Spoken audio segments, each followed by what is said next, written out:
for putting this letter together and bringing us together this morning. I listened in traffic. Mind you, for what they had planned for the weekend, they had blocked off a whole lane of traffic. So it took, what takes 8 minutes took a half an hour to get here. Happy birthday to you, too. But in any event, thank you. And I could hear by my staff's phone what others have said, and I associate myself with their remarks. Here's the thing.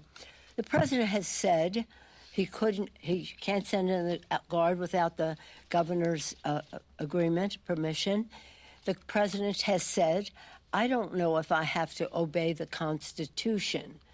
I hope the president would read Article 10 of the Constitution, and I urge all of you to do that as well, because Section 12046 of Article 10 says that the National Guard cannot be called up by the president without the consent of the governor. So that is the basis under which he's proceeding. That is the basis on which the governor of California is suing. Really, I think it's really important for people to know how this came to be. Raids that they were holding, situations where if your case is not settled, if you're still out there and haven't had a resolution of your status, you have to, by law, report in on a regular basis. You are obeying the law, and now they are deporting people for obeying the law. So, as others have said, it's a distraction. It's really stupid, because we understand that we are a nation of immigrants. We want people to have a facilitation of their status. We do not want any violent protest, and that would be addressed for those who are acting violently. I do want to say two more things. One is, and I say this as a former party chair, when there is a large gathering of people, the anarchists see it as an opportunity and they move in. So always have to be careful whether you see a burned car, a broken window, or whatever it is. It may be the exuberance of the moment, but it may be the anarchist setting in. I heard one of the former police chiefs of Los Angeles speak about this on Sunday. Secondly,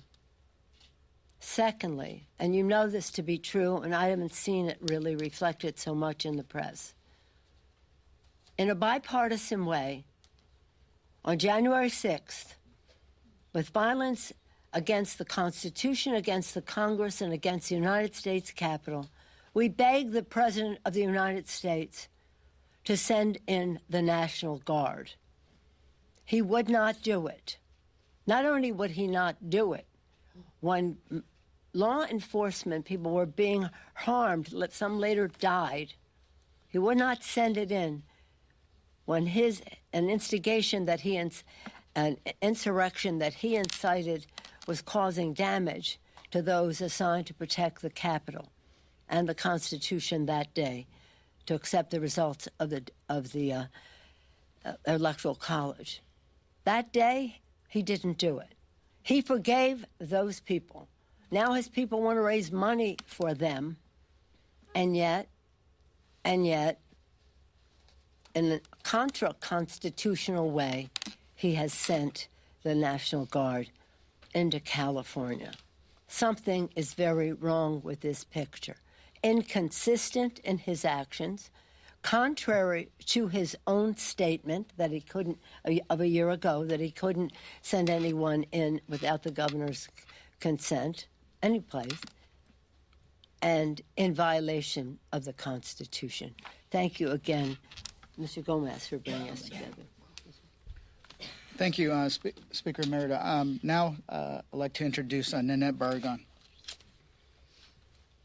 Thank you. I'm Congressmember Nanette Barragan. I represent California's 44th District. I represent Paramount, California. Where on Saturday morning, the protest started. Where on Saturday morning, you had ICE agents beginning to stage what was believed to be an enforcement activity at the Home Depot lot across the street. They were going to look for people looking for work, not for criminals, but for people looking for work. Word got out, and protesters showed up to protest. Now, it started peacefully, and we saw the agents, the federal agents, the ICE agents, use tear gas, use pellets, and that, of course, inflamed the situation even more. I talked to the sheriff's department, who said they got a call around 10 a.m. They had no notice. They had no heads up. So they had to mobilize other officers before they could even respond. Now, we've seen an image of somebody who was violent that day, and we all condemn the violence, and those people should be prosecuted. We do not support that. But the peaceful protesters that were there, they were tear gassed, they had the pellets shot at them. That's not right, and that's not what this country is about. That evening on Saturday, around 8 p.m., I spoke to the Paramount Police Department, the sheriffs there, and the situation was mostly under control. There was a few people left. They had gotten the ICE agents out, and they had left the situation. What occurred was across the way in Compton, across from the bridge there, people started to show out. And we saw some of the evening crowd start doing things like property damage. And again, these are folks that we don't agree with and we condemn. The police department was very clear. We don't need help. We have this under control. And the sheriffs in Paramount got it under control. Overnight in Los Angeles, the LAPD got it under control as well and cleared out the situation. And then all of a sudden, the national. So we know this is intended to create chaos, to escalate the tensions, and those tensions have now risen. But we also saw yesterday peaceful protests and what that means. You don't see those images on the television because, as a reporter told me yesterday on television, nobody wants to cover a plane that lands safely. They want to cover the images of the violence, which is a small portion of downtown Los Angeles. So I just continue to reiterate that. Listen to the words of this administration. They're using words like insurrection. They're using words like invasion, because I believe this is their way to lay down the groundwork to try to have martial law and invoke the Insurrection Act. And I think that's a concern. And remember, this is an order not just for California, but for this entire country, and they can send people anywhere. And that is dangerous, it's wrong, and we'll continue to stand up and oppose it. Thank you. Next, Representative Mike Levin. Thank you, Jimmy. Good morning, everybody. For the past 6.5 years, I've had the great honor to represent our Marines and sailors on Camp Pendleton. And during my time in Congress, I've fought for them, I've fought for their families, I've fought for our veterans to ensure that our service members are the most prepared anywhere in the world. And through my work, I've had the privilege of meeting with so many Marines stationed right at Camp Pendleton and the surrounding communities. And I can tell you that none of them signed up for what the Trump administration is doing right now. Our Marines did not sign up to repress civilians. They didn't sign up to be used as pawns in a political agenda. The decision to deploy Marines to Los Angeles is an abuse of power. Full stop. The state of California, as has been said, neither requested the National Guard nor the Marines. The president sent them anyway. And it's all about power. Let me be very clear, as my colleagues have said, we all support the right to peaceful protest. It's essential for a healthy democracy. We strongly condemn the agitators who are committing acts of violence. Their behavior is completely unacceptable. And they're giving people like Stephen Miller exactly the images that they want. And that makes it even easier to then pick a fight over political retribution. But by sending the Marines to Los Angeles, the president is fanning the flames of a very delicate situation. He wants the protests to spiral so he can crack down even further. I'll always support our service members. And the vast majority of Marines are not trained for this. They're training for non-lethal weapons and for crowd control and for civil disobedience. It's happening right now because they haven't had it before. It's a total of 4 days. 4 days that they're training for this purpose. It's dangerous. And it threatens the very apolitical nature of our armed forces. Again, the president's sending Marines into a state that has not asked for their help, into a situation they're not trained for. I'm concerned this is not going to end well. We're going to continue to fight back against it in every way that we can. Thank you, Jimmy. Thank you, Mike. Now, another member from the LA area, Luz Rivas. Thank you, Congressman Gomez and my California colleagues. What Congressman Gomez, Torres, Correa, and I saw on Saturday and experienced while we visited the detention center in downtown Los Angeles was a stain on the values and on our country. Our communities are living in fear, and what they experienced this weekend was a crisis manufactured by Trump. It was unfortunate to watch what was happening. We were not let in. We were not allowed to fulfill our duty as Congress members to conduct oversight visits. And we met many families there that were and attorneys of the detainees attempting to go in. And the way it was handled, even spraying some chemical agent at us, was horrible. Knowing that there were members of Congress outside of that detention center and they're willing to do that, imagine what they're willing to do to Americans. The protests that are happening in Los Angeles, like my colleagues have mentioned, we all condemn violence. We all condemn violence. But Los Angeles, I was born and raised in the city of Los Angeles. I still live in the city of Los Angeles. I have seen many, protests and unrest throughout my life. And this one is happening in like 3 small blocks in downtown Los Angeles. The images that we see on the media, of course, unfortunately, are people that are hijacking this for their own cause, but for the most part have been peaceful. The law enforcement of Los Angeles can handle this. There was no need to call in the National Guard, and I support the governor in his request to rescind that today. So I join my colleagues to condemn what is happening and to support Californians and Los Angeles. Thank you.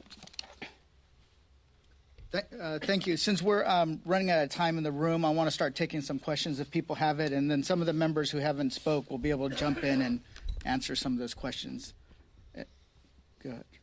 A recent CBS YouGov poll found that 54% of Americans support the administration's deportation of illegal immigrants in the United States.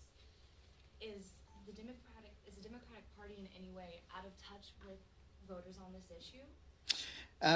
If you really start digging into the polling, it shows that it's when you start pointing out who it is, right? That if it's a mom that's been here, that's sought asylum, that's gone through the process, that it's children, then all of a sudden they don't support the deportation of those individuals. Donald Trump sold it as going after criminals, but they're going to Home Depots and car washes and restaurants. I don't know how many MS-13 members are working at car washes, Home Depots, and restaurants. So, and that's why you see the backlash of like the individual who was detained that was a restaurant worker in a red state, in a red city, and then all of a sudden her community came forward to help advocate for her. So I think that the Democrats understand that it's not about all immigrants. It's that how Donald Trump's trying to portray immigrants. Next question. Go ahead. Senator Fetterman tweeted, posted on X. He said, "My party loses the moral high ground when we refuse to condemn setting cars on fire, destroying buildings, and assaulting law enforcement." How would you react? Well, so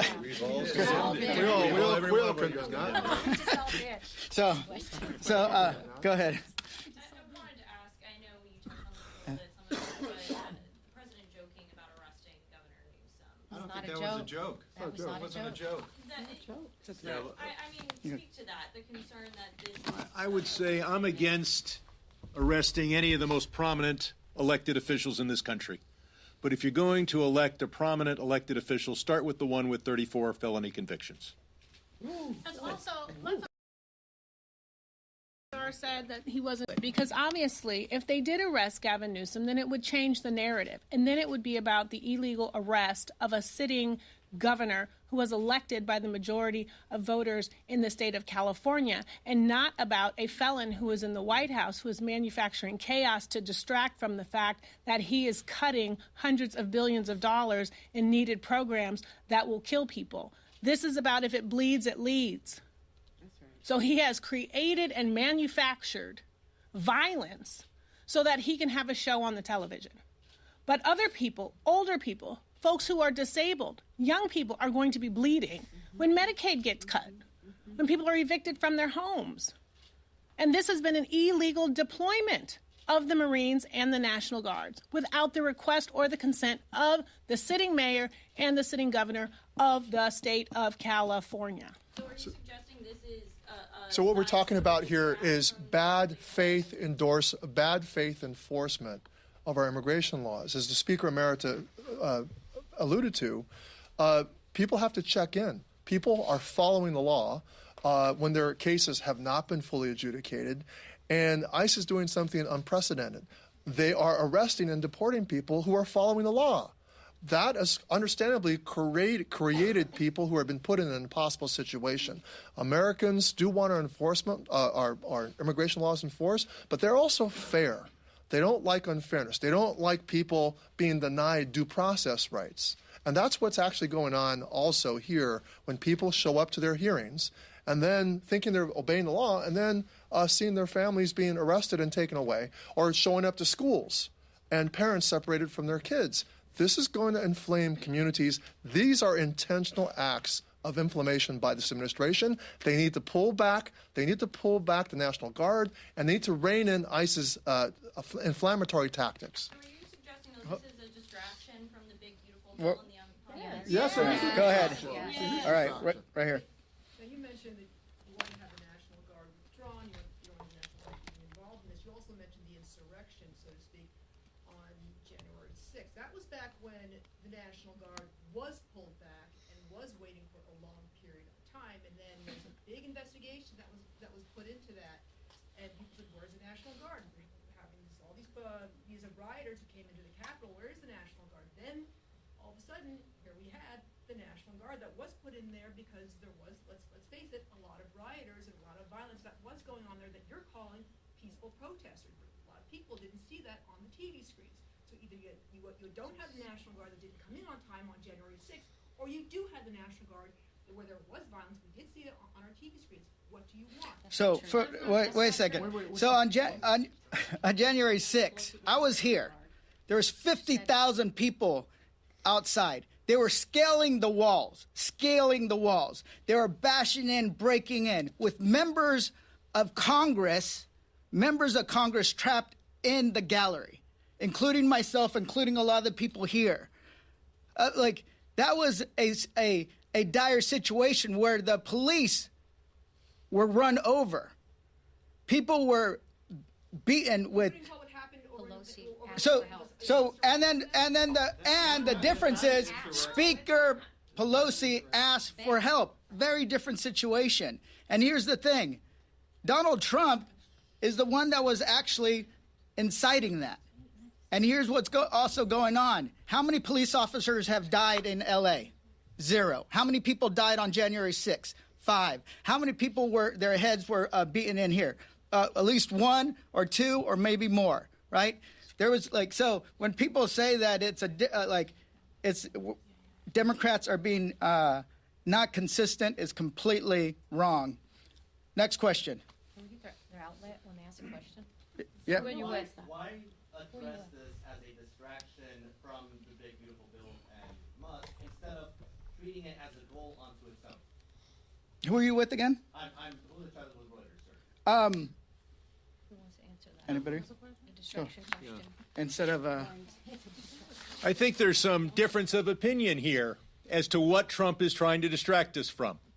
But it's clear that that's what he's doing, and he can create so much inflammation in Los Angeles and then say, oh, Well, now there's a riot that I've created. I think what he's trying to distract us from is the most embarrassing big bromance blowout in history, but more importantly, the biggest amount of corruption since the privatization of the Soviet Union. The $400 million plane, the $300 million from Chinese interests into Trump coin, and the $2 billion from Abu Dhabi into his Trump stablecoin. That we shouldn't be having this press conference here. We should be having charts showing you the levels of corruption that we've seen in the Trump administration. But Trump thinks he can win by tearing down the city of Los Angeles. Next question. Hi, I'm with Notice. So right now we've seen that the Trump administration is kind of doing this thing of going after Democratic elected officials. So the charges against Congresswoman McIver, the arrest against the Newark mayor, and now we have that threat against Governor Newsom. So is there any concerns now that that's going to be kind of become the new normal? And again, if there's any concern that any one of your Democratic colleagues from here in Congress and just anybody in the party, any official, could be next. Yeah. Waters take this? Oh yeah, they're most likely to go after you next. So you want to? Are you concerned? A couple of things here. I got a lot of calls about the arrest of David Huerta, who's one of our organized labor leaders at SEIU. And so this started on Saturday. It was mentioned here several times that they were in South LA. They were in my district. They were in our district. They were in Paramount. They were in Lenox. And they were in Compton, California. And they were roughing up. They were basically raiding. They were doing anything that they could to get the numbers that the president wants to prove what he said he was going to do when he was campaigning. He was going to get millions deported. And so you all know, how many know that Los Angeles is a sanctuary city? First, do you know that? How many of you know and understand that those people who are on the ground, who are seeing what is going on, should be paid attention to? I don't like the idea that the minute the president says there's violence, the press kind of responds to that. I was on the ground. I went on the ground on Sunday. I went to downtown detention center to try and get in. They slammed the door in my face. There were few people outside. They were not protesting. But guess who really had the attention? It was the National Guard, armed with huge, look like AK-47, huge weapons pointed at the people on the sidewalk who were barely protesting at all. And so the first thing you got to get it in your heads is you cannot believe what the president is telling you. You've got to understand that he's a liar, that he cannot be trusted, that he wants to get the numbers. He wants to show MAGA crowd that he's in fact getting the numbers he promised he was going to get to deport people out of the country. Now, if you're not careful in the way that you analyze this and you see this, you're going to not understand when martial law is called. You know what is about to happen? I tell you what is about to happen. The National Guard is the first call out. The Marines, the second call out. Doesn't that cause you to wonder, why are we getting all of these armed forces out when the protests and even those who were out of step with what we are advocating, peaceful protest, did not create any violence? Nobody was shot. Nobody was killed. Get it in your head. And so when martial law is called, what are you going to say? I missed the point. Don't miss the point, you all. Don't think that somehow, because they called out the National Guard, there was violence. There was no violence. I was on the street. I know. And I went from downtown detention back out into the community, talking to people what happened in Paramount, what happened in Compton, what happened in Inglewood. So, first of all, get it straight. And don't just rely on what you're being told or the few incidents that you saw. He's provoking He's trying to make sure that he gets people angry. People are worried about separation of families, children from their mothers and their fathers, etc. And of course, we always have to be careful that they're not agent provocateurs that we've learned about historically that's in the middle of all of this, trying to make sure that they create violence. We are not creating violence. We don't have any outpouring of violence.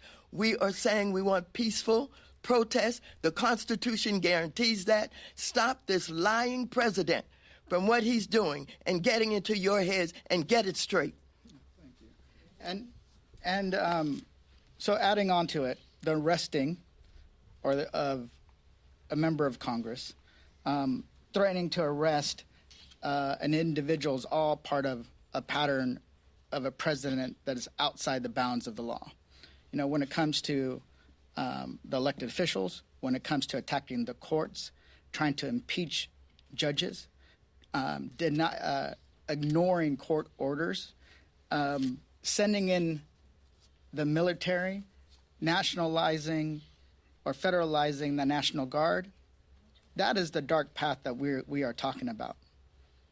That is the path we are on, where he will end up in a place where he ends up calling martial law, unless the American people see that what's going on in California is an excuse to test the bounds of his authority or break those bounds completely. Jimmy, just to back up what Maxine's saying. So we received a briefing from the general who commands our National Guard. I asked him in that briefing, is there any coordination between the now federalized National Guard and Los Angeles and state officials? He was at pains to say he didn't see any.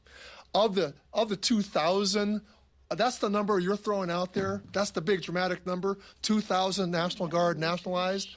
Do you know how much? Do you know how many that our general reported actually being used? 1,600 are actually staying. They're not being used. They're not been tapped. About 325. 3 different locations, 50 guard at a time at each location, being replaced after 12-hour shifts. 150 people. Then he justifies another 700 Marines. Come on, press corps. Ask your questions. Right. Get the reporting straight. Right. You're reporting 2,000 sent to California, 700 Marines. This is ridiculous. This is nothing. This is much ado about nothing that this president's created. It's all a sham. Our people are seeing through it. You've got to help get the truth out there. That's right. Absolutely. Can I just add 10 seconds really quick? I also want to highlight, as what's been pointed out, the pattern. It's even the attack on the press. We have seen in the coverage of the LA, of what's happening right now in Los Angeles, is a reporter from NBC who had a press vest on, saying he was the press, being roughed up, told he had to leave. Yep. Last night we saw a CNN reporter who was luckily on air, who was called over. They started to arrest him and then told him that he had to get out. And we've seen clips of the reporters who are doing live shots, doing nothing, not even protesting, they're reporting and they're being shot with pellets. Okay, and those are the ones that we have documentation of. So these are reporters. These are your colleagues, and they're going after you too. And we know this president has thrown out the press that he doesn't like when they're reporting from the Oval Office. So this is a pattern of going down the road of being a dictator. And someone should be asking how much all this is costing. So I want to, I actually have to go to, I'm on the House Intelligence Committee, so I have to go run, but I'm going to let Mike Levine. One thing. Okay. Hi, Laura Friedman from Los Angeles. I just want to add a little anecdote about the effect of bringing the Marines in and bringing the National Guard in. So I'm a mom. I'm in a moms group on Facebook. You know, a bunch of non-political moms chatter about all kinds of stuff. Going into the weekend, the chatter turned to the raids. These are mostly American citizen moms, I'm assuming, you know, in suburban Los Angeles, very concerned about the raids, felt it was inhumane, have seen kids pulled out of school. We saw a huge reduction of kids going to school in Los Angeles. So they wanted to help. They were asking, where do we go and protest?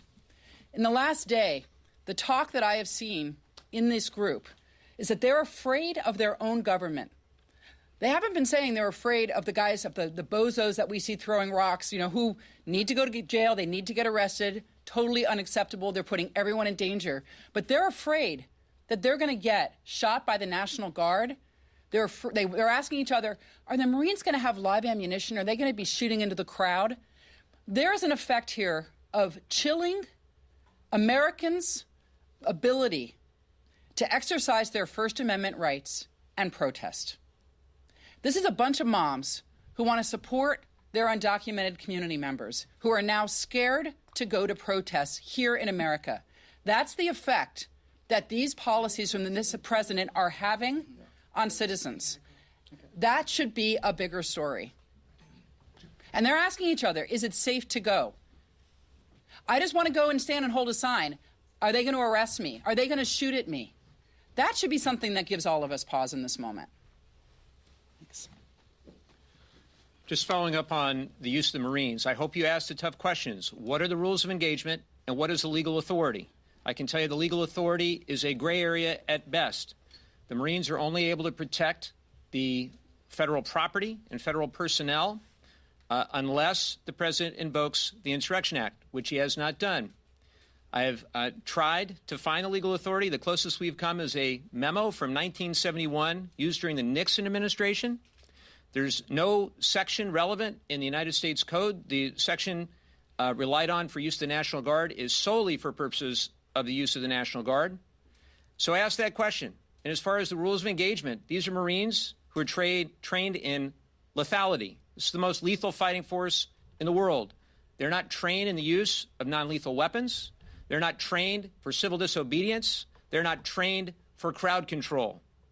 Ask the questions. What are the rules of engagement? What is the legal authority? Thank you.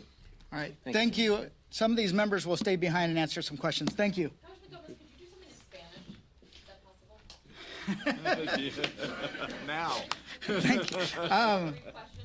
Can you just talk to us in Spanish just about the possibility of President Trump enacting the insurrectionist law and the consequences?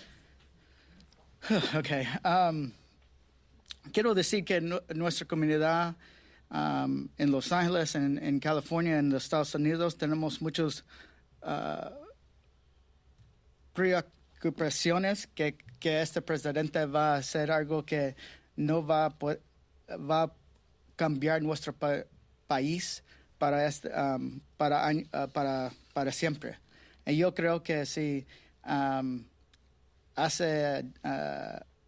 va a usar el Insurrection Act, eso va a hacer mucho daño a nuestra comunidad, pero va a hacer mucho daño a nuestro país, a nuestra democracia, va a hacer mucho daño a nuestro gobierno, porque gente va a creer que en este país ya no es un democracia, es un país que es de una persona, y eso es Donald Trump.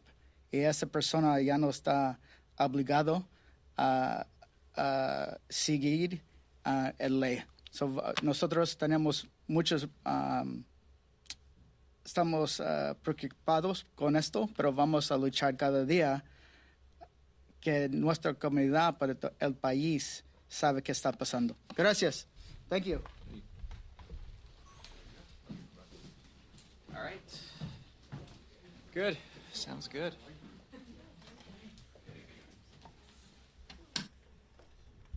And with that said, how was that audio-wise for you guys? All good? Yep. Good. Cool.